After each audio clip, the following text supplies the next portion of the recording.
Hello बच्चों, स्वागत है आपका अपने प्लेटफॉर्म लेट्स क्रैक इट में। पिछले पार्ट में हमने राम लक्ष्मण परशुराम संवाद के 3 पदों की भावार्थ को जाना था। उसमें हमने पढ़ा था कि श्री राम जी द्वारा शिव धनुष को भंग कैसे किया जाता है और शिव धनुष भंग किए जाने के पश्चात मुनि परशुराम जी क्रोधित हो सभा में आते हैं और उनके क्रोध को शांत करने हेतु श्री राम जी परशुराम जी से विनम्रता पूर्वक कहते हैं कि हे नाथ, शिव जी के धनुष को तोड़ने वाला अवश्य ही आपका कोई एक दास ही होगा। इस प्रकार संवाद होता है राम लक्ष्मण और परशुराम के बीच में। परशुराम जी कहते हैं, हे राम सुनो, जिसने शिव जी के धनुष को तोड़ा है वह सहस्त्रभाव के समान मेरा शत्रु है। परशुराम जी की बात सुनने के उपरांत लक्ष्मण मुस्कुराते हुए व्यंग पूर्वक उनसे कहते हैं, पुराने धनुष के तोड़ने में क्या हानि लाभ है? हमारे जान में तो सभी धनुष एक से ही हैं। श्री राम जी ने तो इसे नवीन के धोखे से देखा था। लक्ष्मण जी के कहने का अभिप्राय यहाँ पर यह है कि राम ने तो इसे नया समझकर उठाया था, परंतु यह धनुष बहुत ही पुराना और कमजोर होने की वजह से राम जी के छूते ही टूट गया। इसमें रघुनाथ जी का कोई दोष नहीं। हे मुनिवर, आप बिना ही कारण किस लिए क्रोध करते हैं? आपका एक वचन ही करोड़ों वज्रों के समान है। धनुष, बाण और कुठार तो आप व्यर्थ ही धारण करते हैं। यह सुनकर भृगुवंशमणि परशुराम जी क्रोध के साथ गंभीर वाणी में बोले। क्या बोलते हैं, आइए अब हम जानते हैं इस अगले पद में। कौशिक सुनहु मंद येहु बालकु, कुटिल काल बस नीज कुल घालकु। भानुवंश राकेश कलंकु, निपट निरंकुश अबुध असंकु। कौशिक, कौशिक का यहाँ अर्थ है विश्वामित्र। मंद मतलब मूर्ख, येहु मतलब यह, बालक मतलब बालक। कौशिक सुनहु मंद येहु बालक। परशुराम जी विश्वामित्र जी से कहते हैं कि हे कौशिक अर्थात हे विश्वामित्र, सुनहु सुनो, मंद येहु बालक, यह बालक मंद। कुटिल मतलब होता है दुष्ट। कालबस मतलब होता है मृत्यु के वशीभूत। निज कुल घालकु, घालक मतलब होता है नाश करने वाला। तो इस पंक्तियों में देखिए इसकी व्याख्या दी गई है, जो परशुराम जी विश्वामित्र जी से कहते हैं कि कौशिक सुनहु, हे विश्वामित्र सुनो, मंद येहु बालक, कुटिल कालवश निज कुल घालकु। मंद येहु बालक, यह बालक मंद, कुटिल मतलब दुष्ट, कालवश मतलब काल के वशीभूत, निज कुल, निज मतलब अपने कुल, घालक मतलब नाश करने वाला है। हे विश्वामित्र, यह बालक कुटिल मतलब दुष्ट, काल के वशीभूत, अपने कुल का नाश करने वाला है। भानुवंश राकेश कलंकु, निपट निरंकुश अबुध असंकु। भानुवंश, भानुवंश मतलब सूर्यवंशी। राकेश कलंकु मतलब चंद्रमा का कलंक। निपट मतलब होता है पूरी तरह से। निरंकुश मतलब होता है जिस पर किसी का वश न चले। अबुध मतलब होता है नासमझ। असंक मतलब होता है शंका रहित। देखिए इसकी व्याख्या क्या होगी। भानुवंश, यह भानुवंश अर्थात सूर्य वंश रूपी राकेश कलंकु मतलब चंद्रमा का कलंक है। भानुवंश राकेश कलंकु, भानुवंश अर्थात सूर्य वंश रूपी राकेश मतलब चंद्रमा, कलंकु मतलब कलंक है। निपट निरंकुश, निपट मतलब पूरी तरह से, निरंकुश मतलब उदंड, अबुध मतलब मूर्ख और अशंकु मतलब नीडर है। मतलब जो यह बालक है वह भानुवंश सूर्यवंश रूपी चंद्रमा का कलंक है। पूरी तरह से यह बिल्कुल उदंड, निरंकुश मतलब उदंड, अबुध मतलब मूर्ख और अशंक मतलब शंका रहित मतलब नीडर है। काल कवलहु होई छन माही, कहो पुकारी खोरी मोहिनाही, तुम हट कहूँ जो चहूँ उबारा, कही प्रताप बल रोषु हमारा। काल कवलहूँ, काल कवलहूँ मतलब जिसे काल ने अपना ग्रास बना लिया हो। क्षण माही मतलब क्षण भर में। खोरी मतलब होता है दोष। हट कहूँ मतलब होता है रोकना। उबारा मतलब होता है बचाना। अब इसकी व्याख्या देखिए क्या होगी। काल कवलहूँ होई क्षण माही। लक्ष्मण जी को परशुराम जी विश्वामित्र से कहते हैं कि अब यह क्षण माही मतलब क्षण भर में ही। काल कवलहूँ होई क्षण माही, होई क्षण माही, अब क्षण भर में ही। काल कवलहूँ मतलब मेरे द्वारा काल का ग्रास बन जाएगा। कौन बन जाएगा? वो लक्ष्मण जी को कह रहे हैं। यहाँ पर लक्ष्मण जी को कह रहे हैं किससे? विश्वामित्र जी से, कि क्षण भर में ही वह बालक मेरे द्वारा काल का ग्रास बन जाएगा। कहो पुकारी, कहो पुकारी, मैं कहता हूँ। खोरी मोहि नाही, बाद में मुझे दोष मत देना। तुम हट कहूँ जो चवहूँ उबारा, तुम हट कहूँ अगर तुम्हें रोकना है, जो चवहूँ उबारा। जो चवहूँ उबारा मतलब अगर तुम्हें बचाना है। हटकहूँ मतलब होता है रोकना, तुम रोक लो। जो चवहूँ उबारा, अगर तुम्हें बचाना है किससे? कही प्रताप जल रोष हमारा। प्रताप मतलब मेरे पराक्रम से। बल मतलब बल, रोष मतलब क्रोध। हमारे पराक्रम, बल और क्रोध को कहकर उसे अगर तुम्हें रोकना है तो रोक लो। कहने का मतलब यहाँ इसका आशय यह है कि तुम हट कहूँ जो कहूँ उबारा। मतलब विश्वामित्र जी से परशुराम जी लक्ष्मण जी के लिए कहते हैं कि यह बालक जो है क्षण भर में ही मेरे द्वारा काल का ग्रास बन जाएगा। अगर आप इसको रोकना चाहते हैं तो हमारे पराक्रम, बल और क्रोध को विषय में बताकर इसे रोक लीजिए। आगे देखो। लखन कहेहूँ मुनि सुजस तुम्हारा, तुम ही अक्षत को बरने पारा। सुजस मतलब होता है सुयश, सुकृति। बरनी मतलब लखन कहेहूँ मुनि सुजस तुम्हारा। सुजस मतलब होता है सुयश, सुकृति। परशुराम जी की ये बातें सुनकर लखन कहेहूँ, लक्ष्मण जी कहते हैं, मुनि सुजस तुम्हारा, हे महामुनि, तुम्हारे सुयश के विषय में तुम ही अक्षत को बरने पारा। आपके अलावा अन्य कौन वर्णन कर सकता है? अर्थात आपके सुयश के बारे में आपको छोड़कर कोई दूसरा वर्णन नहीं कर सकता। लखन कहे हूँ। परशुराम जी की ये बातें सुनकर लक्ष्मण जी बोले, मुनि सुजस तुम्हारा, हे मुनिवर, हे परशुराम, तुम्हारे सुयश के विषय में, सुजस तुम्हारा, तुम्हारी सुकृति के विषय में तुम ही अक्षत को बरने पारा। तुम ही अक्षत मतलब आपके अलावा अन्य कौन वर्णन कर सकता है? आपके सुयश के बारे में आपको छोड़कर कोई दूसरा वर्णन नहीं कर सकता। अपने मुंह तुम आपन करनी, बार अनेक भांति बहु बरनी। बरनी मतलब होता है वर्णन किया। आप अपने कर्मों के विषय में, लक्ष्मण जी इस पंक्तियों में देखिए, लक्ष्मण जी परशुराम के बारे में कहते हैं कि अपने मुंह तुम आपन करनी।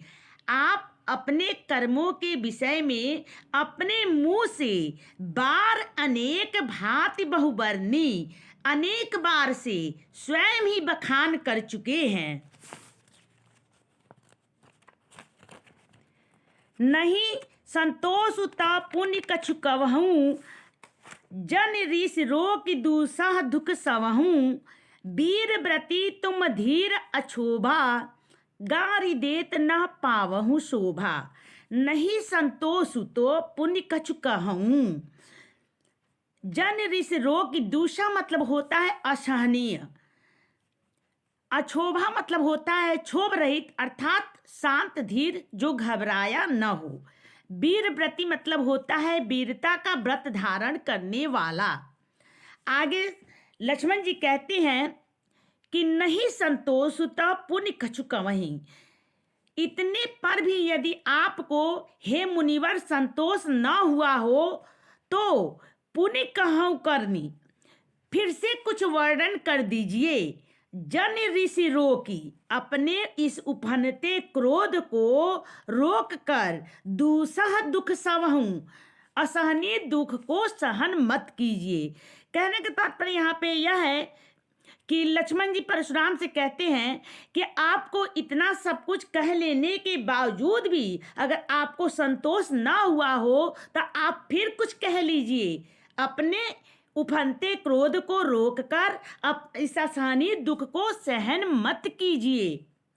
वीरव्रती तुम धीर अछोबा। वीरव्रती मतलब वीरता का व्रत धारण करने वाला। आप वीरता की प्रतिज्ञा करने वाले।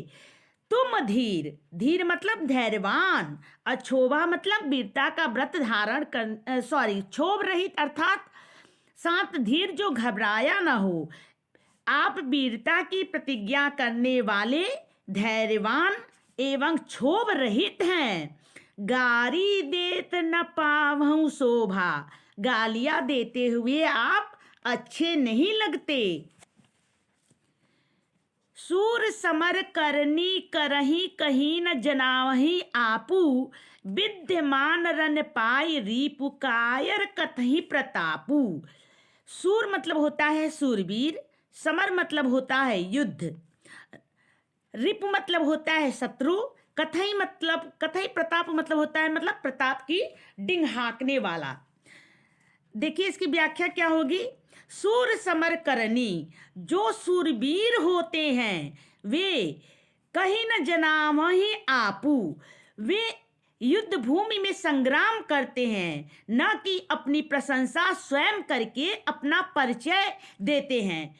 यहाँ लक्ष्मण जी के कहने का मतलब होता है कि वो परशुराम जी से कह रहे हैं कि जो सूरवीर होते हैं वो युद्ध भूमि में क्या करते हैं, युद्ध करते हैं, संग्राम करते हैं। वे अपनी प्रशंसा स्वयं करके अपना परिचय नहीं देते। विद्यमान रन पाई रिपु कायर कथई प्रतापु। पाई रिपु मतलब जो शत्रु को युद्ध में सामने देखकर केवल कायर ही जो होते हैं व्यर्थ में अपने पराक्रम की कथई प्रतापु मतलब कथाएं सुनाते हैं।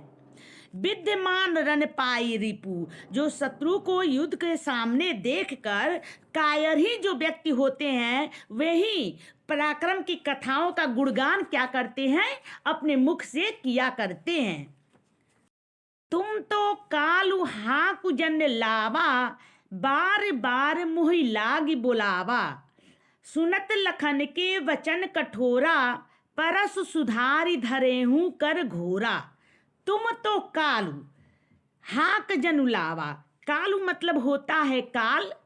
हाक मतलब होता है आवाज लगाना। जैसे हम लोग नहीं कहते हैं हाक लगाना, वही आवाज लगाना।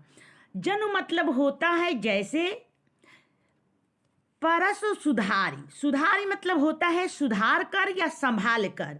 कर मतलब होता है हाथ। देखिए इसकी व्याख्या को क्या होगी। इन पंक्तियों में लक्ष्मण जी परशुराम जी से कहते हैं कि तुम तो कालु हाक जनुलावा, आप तो मानो काल को हाक मतलब आवाज लगाकर बार बार, मोहे मतलब क्या होता है मेरे, लागी बुलावा मेरे लिए बुलाते हैं।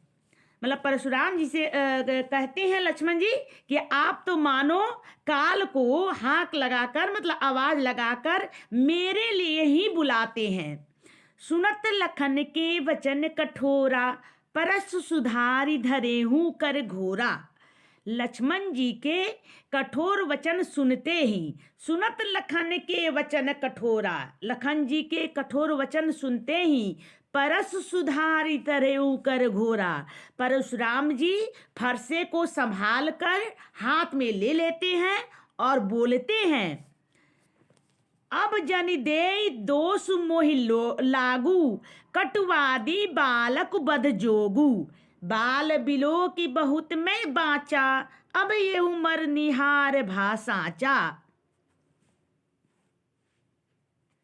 दोष मतलब होता है दोष, कटुवादी मतलब होता है कड़वा वचन बोलने वाला, बद जोगु मतलब होता है मारने योग्य, बाचा मतलब होता है बचाया, मरनिहार मतलब होता है मरने वाला, और साचा मतलब होता है सच में ही।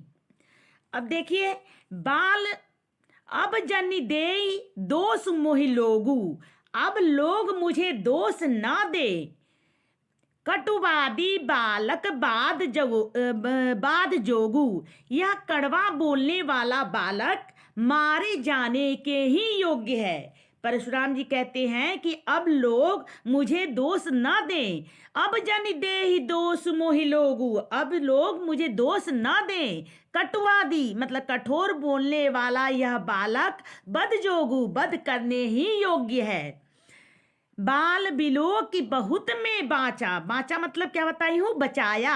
बाल बिलो की मतलब, बिलो की मतलब होता है देख कर, मतलब बालक देख कर मैंने इसको बहुत बचाया। अब ये हूँ मरनिहार भी साचा, पर यह अब सचमुच मरने को ही आ गया है। कौशिक कहा क्षमी अपराधु, बाल दोष गुण गनहि न साधु। खर कुठार में अकरुण कहो, आगे अपराधी गुरु दोही। कौशिक कहा, विश्वामित्र जी ने कहा, क्षमी अपराधु, अपराध क्षमा कीजिए। विश्वामित्र जी ने किसे कहा, परशुराम जी से कहा कि क्षमी अपराधु, अपराध क्षमा कीजिए। बाल दोष गुण गनहि न साधु, बालकों के दोष और गुण को साधु लोग नहीं गिनते। मतलब जो बालक होते हैं, बालक कितने भी शरारत कर ले, कुछ भी कर ले, जो बालकों का गुण दोष होता है वो साधु लोग क्या करते हैं, गिना नहीं करते। तो वही कह रहे हैं कि विश्वामित्र जी परशुराम जी से कह रहे हैं कि हे परशुराम, कि हे मुनिवर, मेरे अपराध को आप क्षमा करें, उस बालक के अपराध को क्षमा करें, क्योंकि बालक के दोष और गुण को साधु लोग गिना नहीं करते।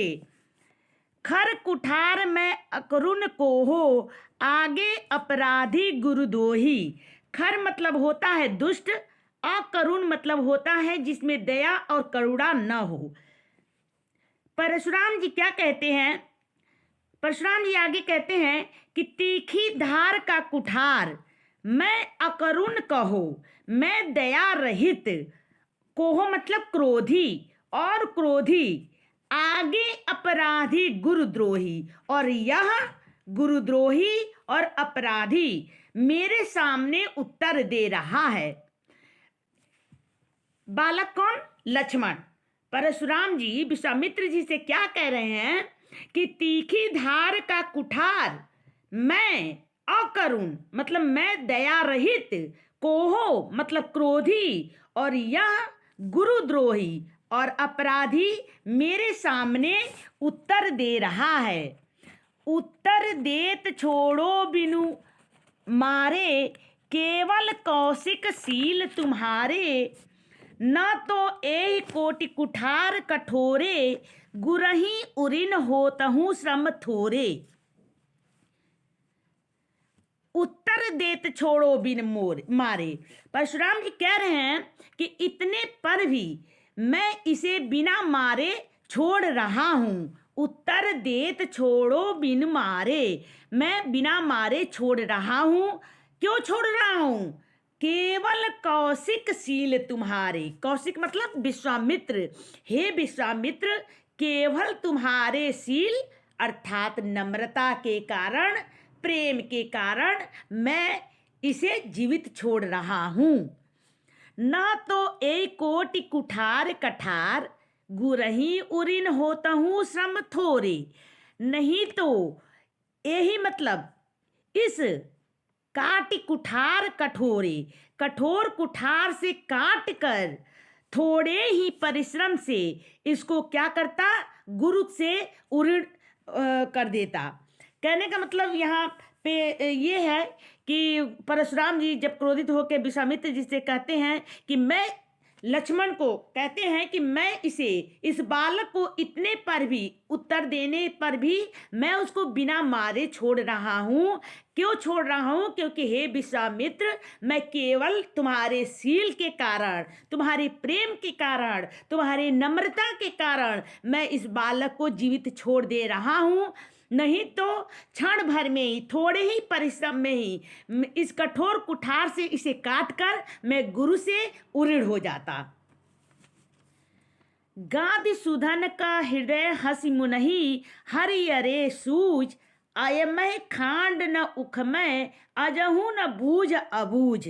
गांधी सुदन मतलब गांधी के पुत्र यानी विश्वामित्र। अयमय मतलब होता है लोहे का बना हुआ, फौलाद का बना हुआ। उखमय, उखमय मतलब होता है गन्ने से बना हुआ, मतलब कोई चीज जो मुंह में डालते ही गल जाती है। अजहू न बूझ अबूझ। गांधी सुधन, विश्वामित्र जी ने हृदय में हंसकर कहा। गांधी सुधन का हृदय हंसी, विश्वामित्र जी ने हृदय में हंसकर कहा, मुनहि हरियरे सूझ। परशुराम जी को हरा ही हरा सूझ रहा है। विश्वामित्र जी ने हृदय में हंसते हुए कहा। परशुराम जी के ऐसे वचनों को सुनकर विश्वामित्र जी हृदय में हंस रहे हैं और हृदय में हंसते हुए वह कह रहे हैं कि मुनिवर परशुराम जी को सब हरा ही हरा सूझ रहा है। अर्थात सर्वत्र विजयी होने के कारण परशुराम जी को, मतलब श्री राम लक्ष्मण को भी साधारण क्षत्रिय समझ रहे हैं, किंतु वे नहीं जानते हैं कि अयमय खांड न उखमय, यह फौलाद की बनी हुई खांड है, न उखमय, रस की खांड नहीं है जो मुंह में लेते ही गल जाएगा। अजहू न बूझ अबूझ, मुनि अब भी जो हैं अबूझ बने हुए हैं, बेसमझ बने हुए हैं, इनके प्रभाव को वो नहीं समझ रहे हैं। लास्ट पद देखिए। कहूँ लखन मुनिशील तुम्हारा, को नहीं जान विदित संसारा। लक्ष्मण जी परशुराम जी से कहते हैं कि हे मुनिवर, कहूँ लखन, लखन जी कहते हैं मुनिशील तुम्हारा कि हे मुनिवर, आपके शील स्वभाव के विषय में कौन नहीं जानता। कहूँ लखन मुनिशील तुम्हारा, आपके शील स्वभाव के बारे में को नहीं जान विदित संसारा। विदित मतलब होता है पता है, मतलब लक्ष्मण जी परशुराम जी से कहते हैं कि हे मुनिवर, आपके शील स्वभाव के विषय में कौन नहीं जानता।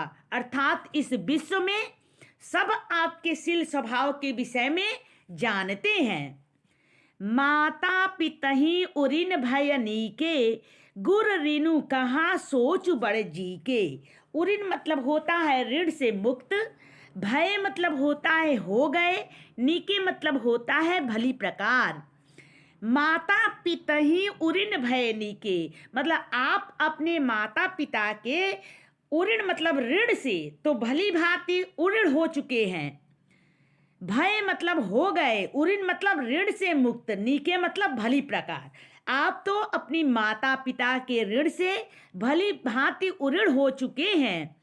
गुर ऋण रहा, अब शेष क्या रह गया है? गुरु का ऋण रह गया है। अब गुरु का ऋण शेष रह गया है। सोच बड़ जी के, उससे उऋण होने की चिंता आपको सता रही है। सो जनु हमरे ही माथे काढ़ा, दिन चली गए ब्याज बरबाड़ा। सो जनु हमरे ही, हमरे ही मतलब होता है मेरे ही। अब आनी बहरिया बोली, तुरत देव में थैली खोली। व्यवहारिया मतलब होता है हिसाब लगाने वाले को। आगे देखिए लक्ष्मण जी क्या कहते हैं परशुराम जी से कि ऋण शेष रह गया है उससे उऋण होने की चिंता आपको सता रही है, जैसे मानो वह हमारे ही मत्थे काढ़ा था, सो जनु हमरे ही मत्थे काढ़ा। जैसे मानो वह हमारे ही मत्थे काढ़ा था, दिन चल गए ब्याज बढ़ बहुत दिन बीत गए, यह ब्याज भी बहुत बढ़ गया होगा। अब आन बेहरिया बोली, तुरंत देव में थैली खोली, कि अब किसी हिसाब करने वाले को बुला लीजिए। अब आनी बेहवरिया बोली, बेहवरिया मतलब हिसाब करने वाले को बुला लीजिए। तुरंत देव में थैली खोली, मैं तुरंत अपनी थैली खोलकर आपका ऋण चुका दूंगा।